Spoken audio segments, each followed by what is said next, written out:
அவையோருக்கு வணக்கம்.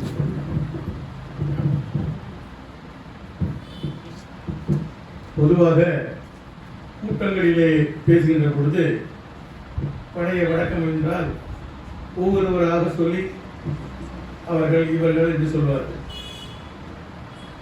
இந்த வழக்கத்தை நானும் கடைபிடித்துக் கொண்டிருந்தேன். எப்பொழுது என்றால், நமது இறையன்பு என்ற ஒரு IAS ஆஃபீஸர் பற்றி நீங்கள் கேள்விப்பட்டிருக்கிறீர்கள். தலைமை செயலராக இருந்து ஓய்வு பெற்றவர். அவரிடம் நான் காஞ்சிபுரம் மாவட்டத்திலே அவருடைய PA டெக்னிக்கலாக இருந்திருக்கின்றேன். ஓராண்டு காலம் அவருடன் நான் பணிபுரிந்திருக்கின்றேன். அவரோடு நெருங்கி பழகி இருக்கின்றேன். அப்பொழுதெல்லாம் கூட்டங்களுக்கு செல்கின்ற பொழுது அவர் சொல்வார், காலம் கருதி இடத்தார் செய்கின்ற திருக்குறளை அடிக்கடி சொல்லிவிட்டு தேவையில்லாமல் அவரை இவரை என்றே ஒரு 10 நிமிடம் பத்திரிகையை வைத்துக் கொண்டே படித்துக் கொண்டிருப்பார்கள் ஒவ்வொருவரும்.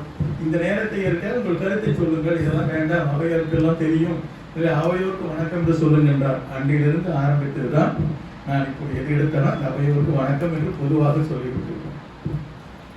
இந்த மகளிர் தினம் என்பது பாராட்டுக்குரியதுதான், யாரும் இல்லை என்று சொல்லவில்லை. ஆனால் இது ஆரம்பிக்கப்பட்ட போது இருந்த காலகட்டம், அதையும் நாம் இப்பொழுது கணக்கில் கொள்ள வேண்டும். மார்ச் 8 இல்லைங்களா? மார்ச் 8 நம்ம எடுத்துக்கிறோம். ஆனா இந்த மார்ச் 8க்கு எத்தனை முரண்பாடுகள் இருந்திருக்கின்றது என்பது உங்களுக்கு தெரியும். ஆரம்பித்தது ரஷ்யாவில், ரஷ்ய புரட்சியின் போது ஆரம்பித்தது. முதல் உலக போர் நடந்து கொண்டிருக்கும் பொழுதே இந்த புரட்சிகளும் ஆரம்பிக்கிறது. ஆக இது 2017ஆம் ஆண்டு இந்த புரட்சி வருகிறது. அப்பொழுது ஜார் மன்னர் ரஷ்யாவில் இருக்கின்றார். அப்பொழுது உரிமைகளுக்காக போராடுகின்ற ஒரு காலகட்டம். இந்த புரட்சியின் காரணமாக, மகளிர் ஒன்று திரண்டதன் காரணமாக ஜார் மன்னன் ஆட்சி இழக்கின்றார். இது ஒன்று. இந்த செய்தி அமெரிக்கா போகிறது. இதே காலகட்டத்தை எடுத்துக் கொள்கிறார்கள். ஜெர்மன் போகிறது. ஜெர்மனும் மார்ச் 8 எடுத்துக் கொள்ளலாம் என்கிறார்கள். இப்படி பல்வேறு காலகட்டங்களில் மார்ச் 8ஆம் தேதியை நாம் எடுத்துக் கொள்ளலாம் என்று பல்வேறு எடுத்தாலும் சர்வதேச அளவில் வருகிறது. பிற்காலத்தில் யுனைடெட் நேஷன் என்ற UN அதை அங்கீகரிக்கின்றார்கள். அப்படி அங்கீகரித்தாலும் கூட இந்தியாவில் இந்த தேதியை எடுத்துக் கொள்ளவில்லை. தேசிய மகளிர் தினம் தெரியுங்களா? இருக்காது. பிப்ரவரி 13. இந்தியாவின் தேசிய மகளிர் தினம் பிப்ரவரி 13. சரோஜினி நாயுடு பிறந்த தேதியை அவர்கள் மகளிர் தினம் என்றார்கள். ஆனால் யாரும் கொண்டாடவில்லை. அதுதான் அங்கே இருக்கு. அது முரண்பாடுகள் அதிகமாக இங்கு இருந்து கொண்டே இருக்கிறது. எப்படி சொன்னீர்களே இந்தி, அதுபோல அது மொழியாது. நீங்கள் சிந்தித்து பாருங்கள், அது மொழி அல்ல. கடந்த ஒரு 400-500 ஆண்டுகளுக்குள்ளாக தோன்றப்பட்ட, சும்மா சொல்லணும்னு நினைச்சா மெட்ராஸ் லாங்குவேஜ் சொல்லுவோம் பாருங்க, சென்னை மொழி என்று, அதுபோல ஒரு மொழி அது. அது பல மொழிகளின் கூட்டு. அதுல இருக்கக்கூடியது 60 விழுக்காடு உருது. பின்னாடி இருந்தது எல்லாம் சேர்ந்து ஒரு மொழியை வந்தார்கள். அதனால அது கொஞ்சம் எளிதாக பரவி விட்டது. இந்த மொழி பரவினால புரிஞ்சிருச்சா நம்ம எடுத்துக்கொள்ளலாம். இலக்கியமற்ற மொழி, இல்லாத மொழி, சரி அதை நம்ம அதிகமாக பேச வேண்டாம், அது விட்டு விடுவோம். இதற்கெல்லாம் அப்போ முன்னாடி நம்ம போய்கொண்டே இருக்கிறோம். முன்னாடி போய்கொண்டிருக்கும் பொழுது இப்ப நம்ம சொல்ற இந்த மகளிர் இதுல நான் சொல்ற சங்க காலத்தை பற்றியும் மகளிரை பத்தி நம்ம எடுத்துக்கணும். அங்கெல்லாம் அப்பெல்லாம் பாத்தீங்கன்னா இந்த தேவதாசிகளை பற்றி எந்த நூலும் சொல்லல. எனக்கு தெரிந்து தமிழாசிரியர்களுக்கு இந்த உங்களுக்கு எது அதிகமாக இருக்கும். எனக்கு தெரிஞ்சது சொல்லல, சிலப்பதிகாரம் சொல்லல, திருக்குறள் சொல்லல. ஆனால் இதெல்லாம் என்ன சொல்ல வராங்க? அது பொதுவாக அதுல சொல்லல. அதுல என்ன பண்ணும்பொழுது இன்னும் கேட்டீங்கன்னா, வள்ளுவர் சொல்லும் பொழுது அது எதிரியுமே கைம்பன் என்ற வார்த்தைகள் வராது. அது சொல்லல. ஏன் சொல்லல தெரியாது. அப்படி அவசியம் இல்லை.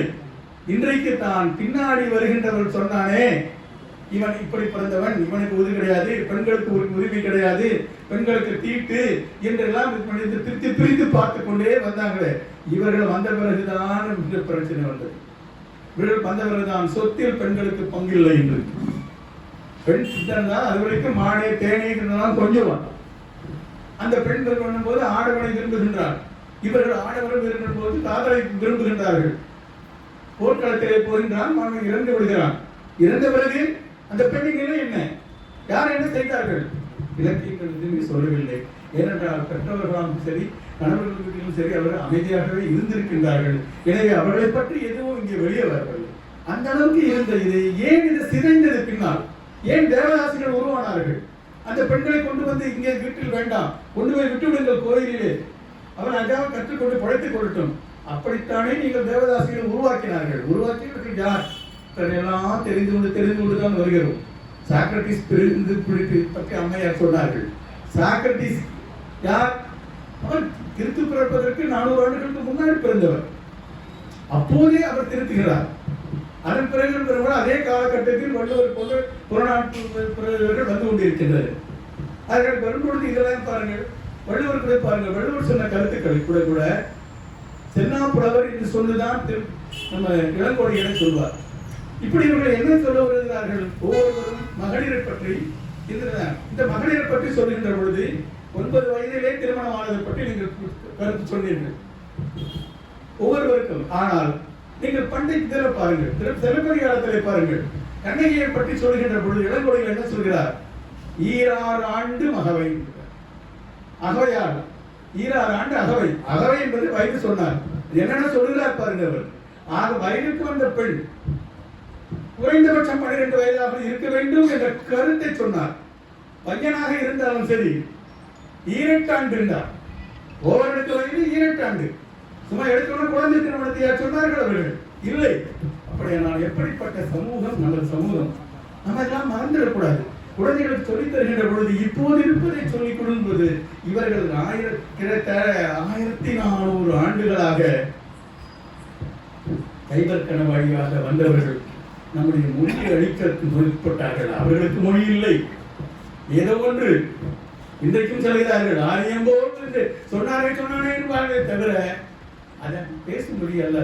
அவர்கள் வந்தார்கள், கேட்டால் தேவன் பாஷா என்றார்கள். அது ஆண்டவனுக்கு புரிய வந்தார்கள். ஏதேதோ போகட்டும். அவர்கள் என்னார்கள்? நம்மை போல தமிழ் மொழியை அழித்து விட்டால் இவர்கள் எல்லாம் ஒரே மொழியில் நாம் கொண்டு வந்து விடலாம் என்பதற்காக வெள்ளைக்காரனை வாயில் போட்டுக்கொண்டு அவர் என்ன சொன்னார்கள்? எல்லாருக்கும் நமக்கெல்லாம் புரியுற மாதிரி, வெள்ளைக்காரன் போய் சொல்ல மாட்டான். இப்படிதான் கிராமத்துல வெள்ளையா இருக்கிறவங்க போய் சொல்ல மாட்டான். கிராமத்தில் இருக்கிறவங்க வெள்ளையா இருந்தா போய் சொல்ல மாட்டான். யாரு? வெள்ளைக்காரன் போய் சொல்ல மாட்டான், அவன் போய் சொல்ல மாட்டான், ஏன்னா வெள்ளையா இருக்கான். இப்படிப்பட்ட கருத்துக்களை எல்லாம் பரப்பி நமது மக்கள் இதெல்லாம் இருந்தார்கள். அவர்கள் கொஞ்சம் கொஞ்சமா திருத்தத்தை கூட இன்றைக்கு கூட பாருங்கள், நிறைய வீடுகளை கூட பாருங்கள். பெரியார் என்ற வார்த்தையை சொல்லுங்கள். அதிலும் இதெல்லாம் கண்டதெல்லாம் பேசக்கூடாது வீட்டுல. அதே மாதிரி ஒரு கூட்டத்தில் போய் பெரியார்னு சொல்லுங்க சார். இதெல்லாம் பொலிட்டிக்கல், இதெல்லாம் பேசாதீங்க சார். இது பெரியார் என்ற வார்த்தைகளுக்கு அந்த இன்னைக்கும் அதிர்வு இல்லை. அதுதான் அங்க பெரியார் இல்ல. இறந்து எத்தனை ஆண்டுகள் ஆனாலும் சரி, இன்னும் ஒரு முகம் போனாலும் சரி, அது அந்த அதிர்வு இருந்து கொண்டுதான் இருக்கும். அது இருக்கட்டும். அது அவர் ஒன்றும் பெருசா பண்ணல. ஆனால் மகளை சுயமாக இருக்க வேண்டும், சொந்த காலில் நிற்க வேண்டும் என்றார். எடுத்துக்காட்டார், வாழ்த்து காட்டினார். அதற்காக கல்லூரிகளை எல்லாம் நிறுவி கொடுத்தார். அதில் இருக்கட்டும். இப்ப விரும்புகிறது எப்படிப்பட்ட நாகரிகம் நமது என்பதை நாம் இப்போது சொல்ல வேண்டும். இந்த ரோபோன்னு சொல்றோமே, இதை பத்தி நீங்க யாரும் சொல்லியிருக்க மாட்டாங்க. நான் ஒரே ரோபோவை பத்தி சொல்றேன். இது என்ன ரோபோ? திருவள்ளுவர் காலத்துல கூட என்ன சொல்றாரு? தேவர்கள் என்ற ஒரு வாசகத்தை சொல்லாட்டாலும் அது அங்கிருந்து வந்தார்கள் என்ற மாதிரி ஒரு சொல்றாரு. நடைமுறையில் இருந்ததே சொன்னார். இறைவன் எந்த இறைவன் சொல்லல, எந்த வானோர்னு சொல்றாரு, எந்த வானோர்னு சொல்லல. ஆனா அது மாதிரி இருந்திருக்கிறது. ஏதோ மக்கள் நம்பி இருக்கின்றார்கள். இருந்தாலும் அவங்க கூட போய் அது சொல்றாரு. இது அப்படியே இந்த புகழேந்தி கூட வர்றாரு. இவர் என்ன ரோபோ கொண்டாந்து கை முறித்து நிறுத்துறாரு. நாராயணன் பாலன் என்ன சொல்றாரு? நாராயணன் தமயந்திக்கு திருமணம் நடக்க போகுது. இது உங்களுக்கு எல்லாம் தெரிஞ்சிருக்கும், நிறைய பேருக்கு தெரிஞ்சிருக்கலாம். தமயந்திக்கு திருமணம் நடக்கும் பொழுது தமயந்தி திருமணத்துல ரோபோங்களை கொண்டாந்து விட்டுறாங்க. சரிங்களா? 108 ரோபோக்கள் அங்க வந்துருது. இது நம்ம நலன் போல வந்துருது எல்லாம். இப்ப இந்த பெண்ணை பாருங்க. இப்ப எப்படிப்பட்ட பெண் அப்படின்றத சொல்ல விரும்புறது. இந்த 108 ரோபோல நலன் இருக்கிறான். தமயந்தி மாலை போட்டாகணும். இது ரோபோ. நீங்க போகணும். ஆக நம்மளாம் அழிந்துருச்சு, இந்த சயின்ஸ் எல்லாம் இருந்திருக்குது, அழிஞ்சிருச்சு, அவ்வளவுதான் தெரியுது. ஆக இவற்றையெல்லாம் நீங்கள் கதையாக இருந்தாலும் சரி, அது நேராக இருக்கணும் சரி, இவர்கள் எப்படி இருக்கக்கூடும் என்பதை அந்த புலவன் வாயிலாக நம்ம தெரிந்து கொள்ள வேண்டியிருக்கிறது. இந்த ரோபோவை பார்க்கலாம், ரொம்ப தமிழ் பார்க்குறான், பார்க்கும்போதே என்ன தெரியுது, இதெல்லாம் பார்த்துட்டே இருக்கிறான், ஒவ்வொன்றா பார்த்துட்டே வரான். பார்த்துட்டு உடனே எல்லாரும் 108 தடவை ஒரு எல்லாருக்கும் ஒரு ரவுண்டு பார்த்துட்டு ஒரு பார்க்குறான், கால்கள் தரையில் செய்யவில்லை. ஓஹோ, இப்போ ஏதோ விஷயம் இது இருக்குது, புரிஞ்சுக்கிட்டான். கண் இமைக்கவில்லை, சரி. ஓட்ட மாலை வாழவில்லை, ஆஹா, இது மனிதனாக பிறந்தவன் அல்ல. அப்ப மாலை வாடுகிறது, கண் இமைத்தலால், காலடி தோய்தலால், வண்ண மலர் மாலை வாழுதலால். அப்ப பார்த்துட்டு வந்தாண்டா நம்ம நடுன்னு சொல்லி மாலையை போட்டான். ஆக நீங்க ரோபோ விட்டாலும் சரி, நீங்க எது வேணாலும் சரி, என்ன மாதிரி ஏமாத்தாலும் சரி, நம்ம தமிழ் பெண்களை அந்த காலத்திலிருந்து ஏமாற்ற முடியாது. தமிழ் பெண்களே பெண்கள் எது வேணாலும் சரி, அது தமிழகம் முழுக்க நம்மகிட்ட தான் இருந்தது. ஆக மகளிர் என்பவர்களை ஏமாற்ற முடியாது, அவர்கள் அவ்வளவு உஷாரானவங்கன்றது அந்த கருத்தை நலவென்பாலிருந்து நமக்கு எடுத்துக்கொள்ள வேண்டும். இதே மாதிரி தான் நம்ம புறநானூறு, இந்த புறநானூற்றார்கிட்ட திருப்பி திரட்டும்.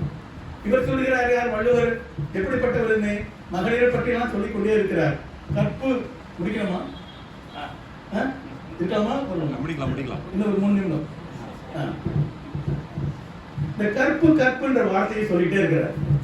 இன்னும் கேட்டீங்கன்னா இந்த கற்புன்ற வார்த்தையில அவர் என்ன இருக்கிறாரு, அதாவது தூய்மையான உள்ளம் கொண்டவர்கள் கற்பு.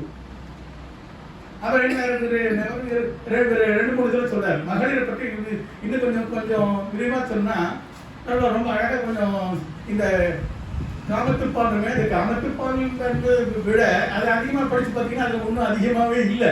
சும்மா இப்போ வர திரைப்படங்களை விட அதில் இருக்கிற காமத்துப்பால் ரொம்ப மைனர், அதான் சொல்லலாம், நம்ம சுருக்கமாக சொன்னான். அதில் என்ன இருந்தாரு, இது ஒரு சின்ன ஒரு இது மட்டும் எடுத்துக்கலாம், நான் காலம் பருது. அதில் என்ன இருந்ததுன்னா, நம்ம கணவனும் மனைவியுமா உட்காந்து பேசிக்கிட்டு இருக்காரு, இது பண்ணுறாங்க, சாப்பிட்டு இருக்காரு. இப்படி திருவள்ளுவர் சாப்பிடுகின்ற பொழுது படையாமது சாப்பிட்றாரு, கொஞ்சம் வேகமாக உறிஞ்சிட்டாரு. உடனே என்ன ஆகுது, மூக்கு போயிட்டு உடனே தும்மல் வந்துருச்சு. சாதாரண தும்மல் தான் சொல்லி விட்டுட்டு போயிருக்கலாம். ஏன்னா அந்த காலத்தை கூட என்ன செஞ்சிருக்கிறாங்க, இது மாதிரி தும்மல் வந்துட்டா இப்ப சொல்ற மாதிரி வாழ்க வாழ்த்திட்டான். அதுக்கப்புறம் உடனே வாழ்த்திட்டு உடனே அதை அழிக்கிறான். அது வாழ்கன்றது கேன்சர் அப்படின்ட்டான். என்னது, நான் இங்கே இருக்கின்ற பொழுது யார் உங்களை நினைத்தார்கள், வழுத்தினால் தும்பினேனாக, அழுத்தி விட்டால், அழுதால், அது வாழ்த்ததை அழித்து அழுதால், யார் உள்ளி யார் நினைத்தார்கள் தும்பினீர் என்று. அப்படி என்ன ஆகுது, அந்த அளவுக்கு அந்த பழக்க வழக்கங்கள் இருந்ததை அவர் எடுத்துக்கொண்டு வள்ளுவர் காட்டுகின்றதில் பார்க்கும்போது மகளிருக்கு நிறைய அந்த காலத்திலே இருந்திருக்கிறது. மகளிர் அது மட்டும் இல்லை, புறநானூற்றில் எடுத்து பாருங்க, படிப்பறிவு இல்லையா, நூலோர் இல்லையா, நூல்கள் இல்லையா, பகுத்துண்டு பல்லுயிர் ஓம்புதல் நூலோர் தொகுத்தவற்றெல்லாம் தலைந்தான் வள்ளுவர் சொல்றார். நூலோர் என்பது லைப்ரரி. இப்போ லைப்ரரி அம்மா சொன்னாங்க, லைப்ரரி திருவள்ளுவர் காலத்திலே இல்லையா, இருக்கிறது. ஒரு குரல் இருந்து நீங்க சயின்ஸ் எடுங்க. நூலோர், நூல்களை எல்லாம் தொகுத்து வைத்தவர், நூலோர் தொகுத்தது லைப்ரரி திருவள்ளுவர் காலத்திலே இருந்து இருக்கிறது, அதில் நாங்கள் கண்டது என்று அவர் சொல்கிறார். ஆக இப்படி ஒன்றாக இருக்கிறது. இதை பேசிக்கொண்டு இருப்பதற்கு காலம் மிகவும் இருக்கிறது.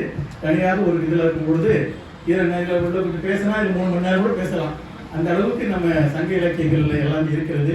காலம் கருதி நான் இத்துடன் முடித்துக் கொள்கின்றேன். நன்றி, வணக்கம்.